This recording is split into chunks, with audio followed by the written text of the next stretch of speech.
Retiring abroad without tax surprises requires planning and possible stateside move-in. Kelly Hayes-Wright traded Los Angeles for a small lakeside town in Mexico and life out of a suitcase, and she's planning on retiring that way. "I love my house in Santa Monica, but I don't see myself living there again," the 56-year-old writer said. "I'm not sure I can afford it."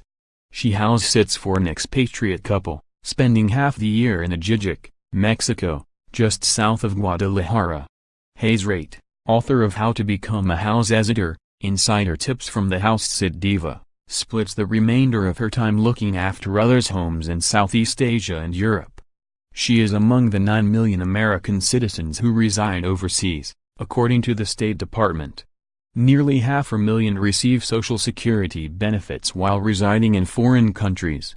U.S. retirees love Costa Rica, Mexico and Panama. The three are among the top-ranked retirement destinations, according to International Living's annual Global Retirement Index, largely because of low costs, accessible health care and beautiful vistas.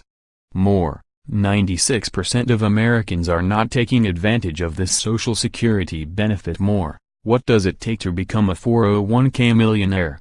More, retirement planning, 15 reasons to start the process while still in your 20s. However, accountants warn that would-be expats pause and take inventory of their finances before they leave.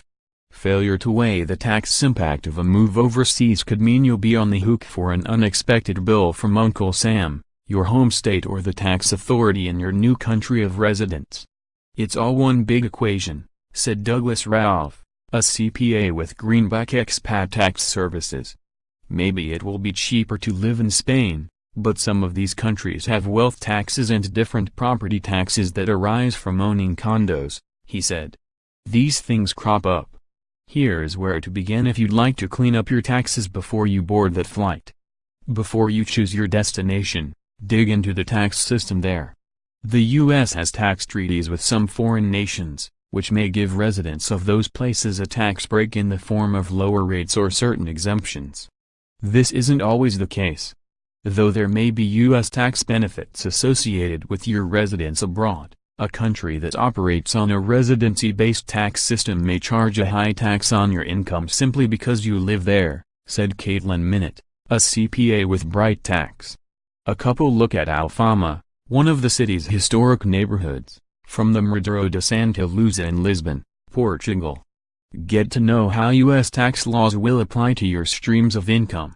For instance, the foreign earned income exclusion allows you to exclude up to $104,100 in overseas income in 2018. That doesn't apply to retirement income, however. A common misconception we hear is that pension benefits can be excluded from U.S. taxable income via the foreign earned income exclusion, and this is not the case, said Minute. Your worldwide income, plus up to 85% of your Social Security benefits, may be subject to federal income taxes, regardless of where you live. U.S. citizens residing in a handful of countries are exempt from federal taxes on Social Security, including Canada, Egypt and Israel. If your U.S. state of residency is a high-income tax locale, prepare for a fight on the way out. A common stumbling block for retirees who want to move to foreign nations is ensuring that they've slashed ties with their former state of residency.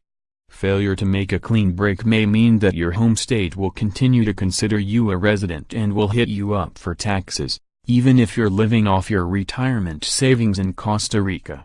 If you have a home in a high-tax state, consider selling it. Surrender your driver's license and voter's registration card so that you can show your state that you're out. If I move my domicile to Spain, I'm sticking to it, Ralph said. But the state can come around and say you left these Virginia pieces that imply you might want to come back someday. Hayes-Wright decided to maintain her home in California, which she now rents out. She still pays taxes there, too, but she doesn't regret it.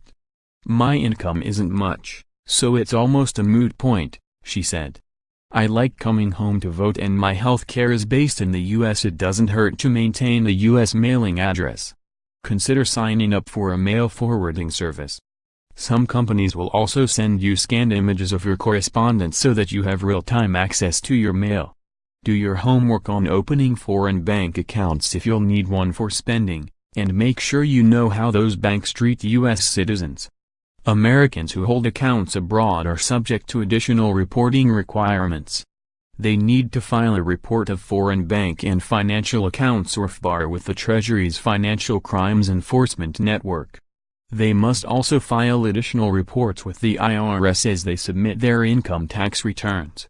If you deliberately fail to file an FBAR, you could face a penalty, the greater of $100,000 or 50% of the balances in your foreign accounts. Meanwhile, individuals who fail to file Form 8938 with the IRS, the Statement of Specified Foreign Financial Asset,